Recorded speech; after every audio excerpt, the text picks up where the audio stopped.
ये इस तरीके से एक समांतर और आर्यों ने समूची सैंधव सभ्यता परिवर्तन फेयर सर्विस इसके प्रमुख प्रतिपादक। Hello friends, welcome to GK webs.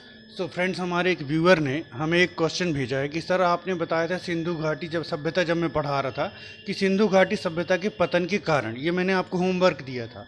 तो उनका कहना है कि सर 11 मार्कर में तो ये क्वेश्चन अच्छे से बन रहा है, लेकिन इसको 5 मार्कर में लिखने में दिक्कत जा रही है। तो वाकई में ये क्वेश्चन थोड़ा सा बड़ा है, इसको 5 मार्कर में प्रेजेंट करना मुश्किल है। तो मैं आज आपको इसका पूरा समझा दे रहा हूँ, आप इसको 5, 11 और 3 मार्कर तीनों में लिख सकते हैं। तो फ्रेंड्स, सबसे पहले तो सिंधु घाटी सभ्यता, जो कि अपने समय की इतनी विशाल और विशेषीकृत सभ्यता थी, वो लुप्त कैसे हो गई, ये इतिहास के गूढ़ रहस्यों में से एक है, जिसका ठीक कारण ज्ञात नहीं है। भिन्न भिन्न विद्वानों ने भिन्न मत दिए हैं, जो कि आपका जलवायु परिवर्तन से लेकर के विवर्तनिक हलचल, व्यापार के राहत से लेकर के आपका आर्यों के आक्रमण और न जाने भूकंपी हलचल और आपका नाभिकीय विस्फोट, गामा किरण विस्फोट, पता नहीं कहाँ कहाँ तक के सिद्धांत इसमें विस्तृत हैं। तो हम इसका एक अध्ययन कर लेते हैं। तो फ्रेंड्स, सिंधु घाटी की सभ्यता, सिंधु घाटी की सभ्यता कब से कब तक थी? तो सिंधु घाटी की सभ्यता जो थी वो आपकी आप ये मान सकते हैं कि अगर हम एवरेज ले लें, है ना, एवरेज ले लें, तो आप ये मान सकते हो कि भाई 2500 से 1500 ईसा पूर्व की एक सभ्यता थी। ठीक है, लेकिन कार्बन डेटिंग के हिसाब से इसका जो समय आता है वो है 2350 से 1750 ईसा पूर्व की ये सभ्यता थी।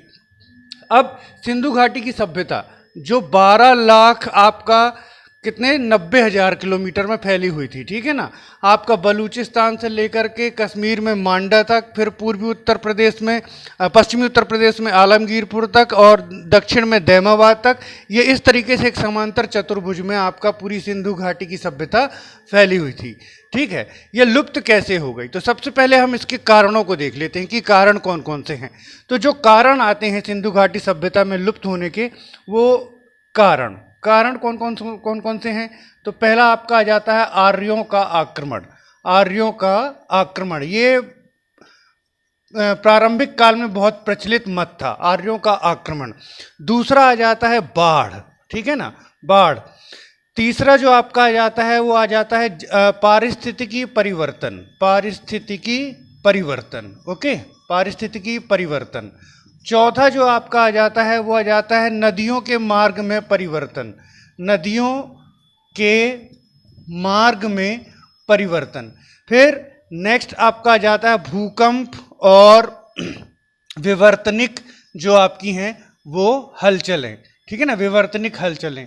फिर आपका आ जाता है आर्थिक कारण, आर्थिक कारण। तो इन सब कारणों पर जो है विद्वानों ने जो है अपनी राय दी है।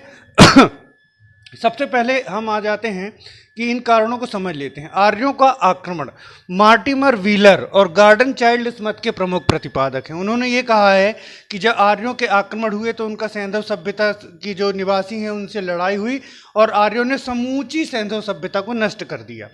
आप खुद ही सोचिए, वर्तमान में हम इतने भीषण युद्ध देखते हैं जो एक पूरी सभ्यता को नष्ट नहीं कर पाते। तो प्राचीन काल में जब तलवारों से, या तलवारें भी नहीं थी तब, लोहे की, है ना, और एक पूरी सभ्यता को आर्यों ने नष्ट कर दिया, ऐसा सोचना कहाँ तक उचित है।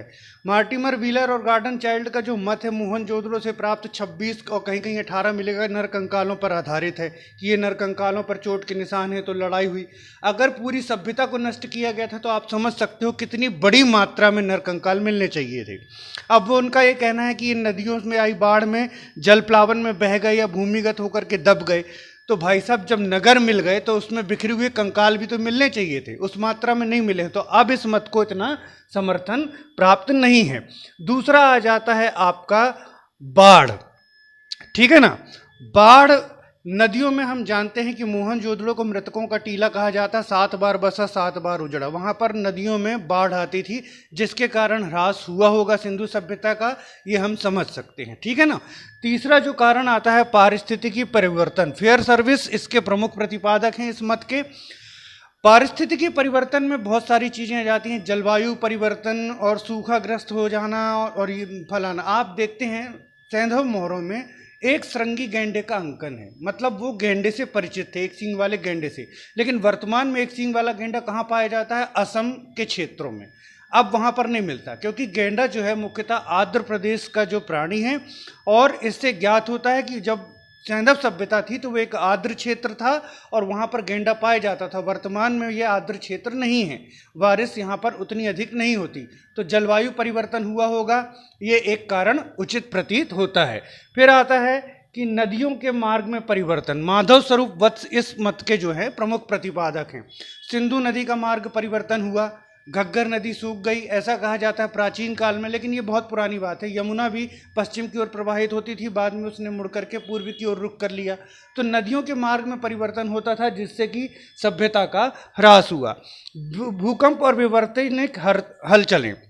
दयाराम साहनी रेइक्स और डेक्स जो हैं वो भूकंपीय और विवर्तनिक हलचलों के जो हैं समर्थक हैं। इन्होंने ये कहा है कि भाई भूकंपीय हलचलों के कारण वहाँ का जो भूभाग है बहुत उठ गया और वहाँ पर जल की वो बहुत कमी हो गई, नदियों के मार्ग में परिवर्तन हो गया, बहुत सारी चीज़ें हुई, जिसके कारण क्या हो गया कि उस सभ्यता का ह्रास हो गया। और एक कारण आता है आपका आर्थिक कारण। इसके अवलोकन पर हमें ज्ञात होता है कि 1750 ईसा पूर्व में सिंधु सभ्यता लुप्त हो गई। लगभग आपका 2000 ईसा पूर्व से जो सिंधु सभ्यता का व्यापार मेसोपोटामिया से धीरे धीरे जो है वो कम होने लगा।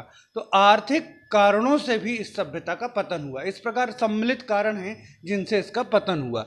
कौन किस मत का प्रतिपादक है? तो आर्यों के आक्रमण में आ जाएगा आपका गार्डन चाइल्ड, ठीक है ना, और मार्टिमर व्हीलर। आप लोग लिख लीजिएगा, मैं जल्दी जल्दी लिख दे रहा हूँ। बाढ़ में कौन कौन आ जाते हैं? बाढ़ में आ जाते हैं मैके और SR राव, ठीक है ना, SR राव। पारिस्थितिकी परिवर्तन में कौन आ जाता है? पारिस्थितिकी परिवर्तन में आ जाते हैं आपके फेयर सर्विस। और फिर आपका नदियों के मार्ग में परिवर्तन माधव स्वरूप वत्स आ जाते हैं, ठीक है ना, माधव स्वरूप वत्स।